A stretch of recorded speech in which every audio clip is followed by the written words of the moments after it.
All right, Paul. Thought I would produce these short videos and to help you, so you'll always have something to reflect back on, at least in the initial startup phases. So this is a video to edit a few things on the INone, or also called Iris Vision website. And that's a personal logon that I have. So what you do is you see this is your home screen. I actually modified one of our orders that we did yesterday, and I didn't realize you had scratched on the back. So I click on the screen and I hit bin adjustment, and I want to adjust items 53. And you said, let's see, 53 you said was 7, and then it was 5, but they sold one, so that's going to be a 4. And then a 7, and then 61 was 10, and you can use the tab button to push through these. I think this is going to be an 8, although that was a variety of products. I believe that was a chicken scratch that you referred to. 6. And I think those were both fine at 11. And then it's going to be 10. Scroll down. 72 is 7. 2. 10. 8 and 9. And so I'm going to save those. I'm also going to delete this note that I had from before, and all you do is click on this little resolve note, and that's gone. If I wanted to add a note, hit that add button, type in my note, and save it. And then it will be there until I want to get rid of it. That's just, if you have a note or two about the machine from your last visit, so that's gone. Now I want to go back to these machines, to the overall machine view, and go into machine 1.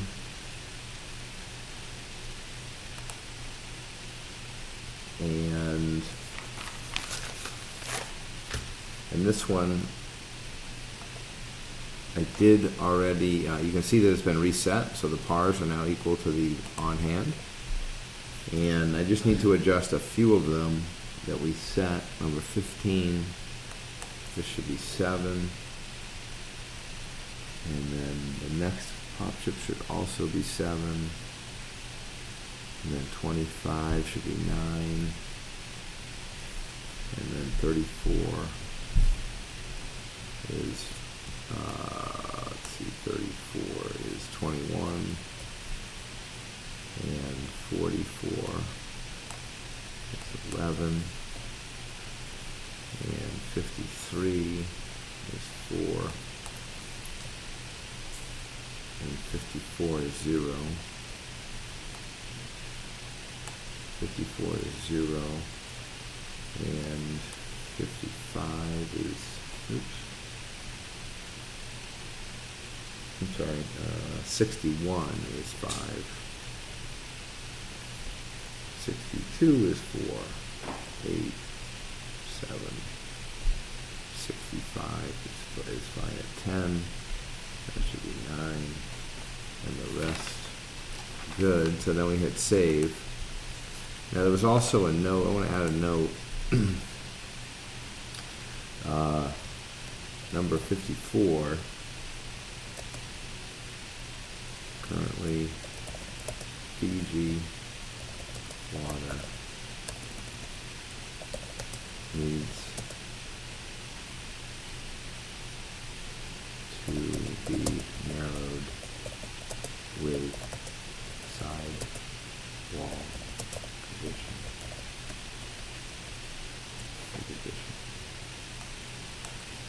By adding side. You can see I'm not a very good typists. All right. Now the other thing I wanted to show you, since we're on here, is I've already made this change, but you go into, here's what, just explaining these buttons across the top. Dashboard shows you the current status of the machine, and then you can go to general, and you're in here very, very rarely, but it's all set up. It just tells you some things about the setup of the machine. There's nothing to really utilize in here.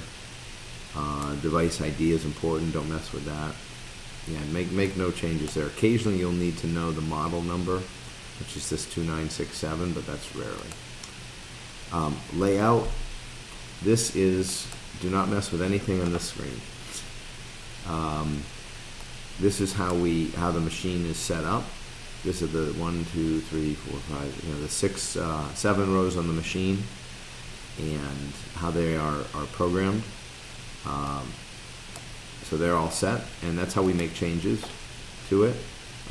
Day in and day out, nothing you need to do there. Planogram, this is where you actually will do some things. So here is, you can't see, and I can't show you, we can scroll through. These are all the rows on the machine. First row, popcorn kettle, butter and butter.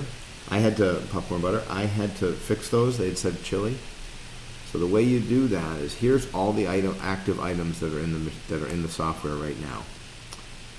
And let's just say that I thought this should be pop chips barbecue. So I type in pop chips, and there's barbecue, and I just click on it once. It stays highlighted after you click on it once. And then I go over to here and you hit this plus sign, and it now will change to the pop chips barbecue, and it'll go with whatever that default price was. Which happens to probably be fine, but it's not pop chips. We're going to change it back to the butter. So any type of a search word that you type there, it'll come up. I go back here. This is where you set the par and the vend outs. So vend outs would be at what point, I don't use it, they're all set to 1 pretty much. But it can flag, it'll raise a flag in the software for when the amount hits that number. It's not something I use, but the par you do use regularly, and then any changes you make, you would want to hit save. Not that we made changes, but we messed around a little bit. And then going across the top, placement, nothing you have to mess with. This is just the history of the machine, when it was placed and where. Now I don't use this schedule or the alerts. There's some software. This software is as if you have people working for you. Never use the schedule part, and then the alerts. Let's see, I haven't been there in ages. So these are So these are days without vend. So cash, if it goes over $200, it'll generate a flag. If it goes 10 hours. 10 days since last service. If it goes, so it's only the ones that are checked. So time without a reading at 20, if it goes over 24 hours, and time without communicating. None of the other ones are checked, but they could, and they would generate flags. And so we go back to the home screen. Takes a little while to load. The home screen has some sales information. And you can say, last year compared to the year before, or this year compared to last year's April, May, we're down a little bit from last year. This is obviously down because this is an incomplete month, so that will shoot way up. Shows the some stats and last year's month to date, this year's month to date, all the machines. And down the left-hand side, you have the home screen, which I just clicked on to get here. I do not use route schedules. If you click on machines, it's the summary of machines. This is the default when you log on. So this is all 6 active machines. And if I want to go in to where we can modify into the dashboard, you can actually default to any one of those tabs we just went through. We're going to shoot right into the dashboard. and it says the machine has, it's warning us because if you remember, I did just put a note in. That's that note, and if there are zeros, it'll have that warning flag here. But that's what when you go from machines to from the screen right in and hit the go button, that's where you're going. And then we have this alerts. These alerts are none. I don't ever use that button either. I don't use cache accountability. You can use these things, and I'm sure there's a way to find out more about this software. I do occasionally, there's some reports I need. Particularly, I need to, what I use, and I sent you some of these reports. I use a customized report to print, I have to print product sales by location, and then you choose, like generally I need it on a quarter, and you can't choose the quarter. It's a little glitch in the software. But shortly I'm going to need July 1st to September 30th, which hasn't existed yet. It hasn't come yet, but let's just say that the end of this quarter was September 1st. And this particular report, I don't need the credit union because we don't give them a report. So I unclick it and then hit view report.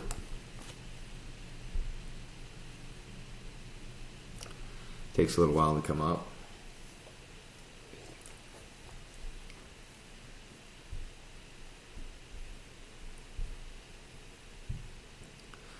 And then you get this report in not the most user-friendly way, but then I export it to Excel, and then hit the old export button, and then you get it down here. And now I get it in a way that I can manage the report, and from here I'll show you at a future time how I do the commissions and so forth for each machine. But I don't want to make the world's longest explanation video. And then the other thing I wanted to show you was under administration. Don't have to be in here daily, but this is where you add products. So it only wants to display like 10 at a time. I usually say view all. This is showing all active products. I actually do, if you go to the search criteria, you could actually say all products. So we actually have a few products that we've used before that we deactivate the product. It's just so you don't want to see it because it's kind of a pain. And you can reuse these for something different, but we think we have 1,000 possibles. Yeah. And what I tried to do on these is, 100.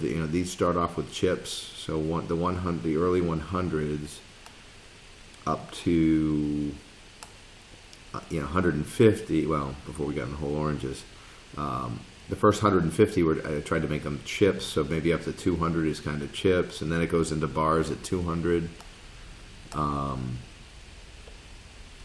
And try to keep them in that vicinity. You're not adding a lot of items, and then the 300s were the beverages, and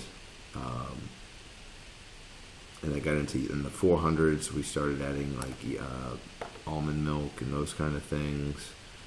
Yeah, I had these 5-hour energies and power gels when I had a machine in the gym in one of John Parker's gyms. So anyway, you can go through here and see the groupings. Plenty of available item numbers to use. And when you go into one of these, go back to active here.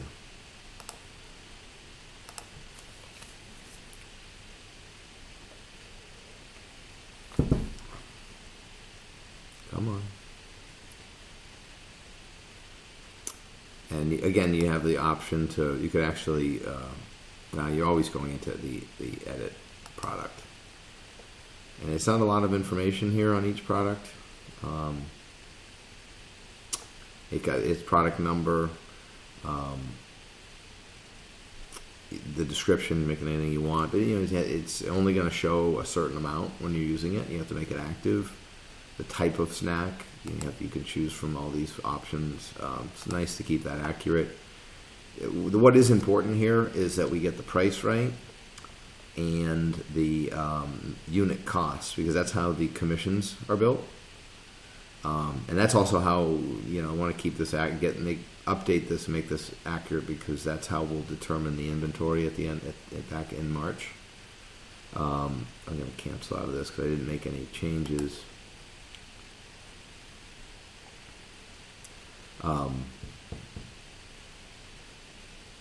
When we're looking at a machine,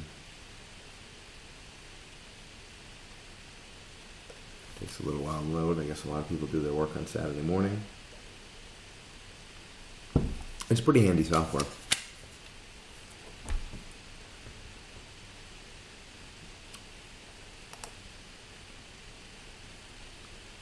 Although it's taking a while to refresh this screen. There it goes. If I go into the dashboard on any one of these, so this is where that retail price, this is where the price we set on the inventory over here, it's what the website is showing. This is what the machine is showing. So very interesting about this one. So somehow, it's funny I pulled this one up, but this is the co-op which we got to go visit. The machine is showing that there's $0 price in there.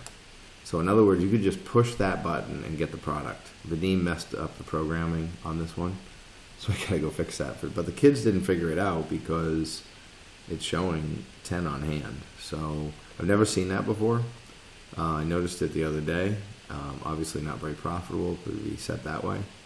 But we'll even make this extra reminder in here.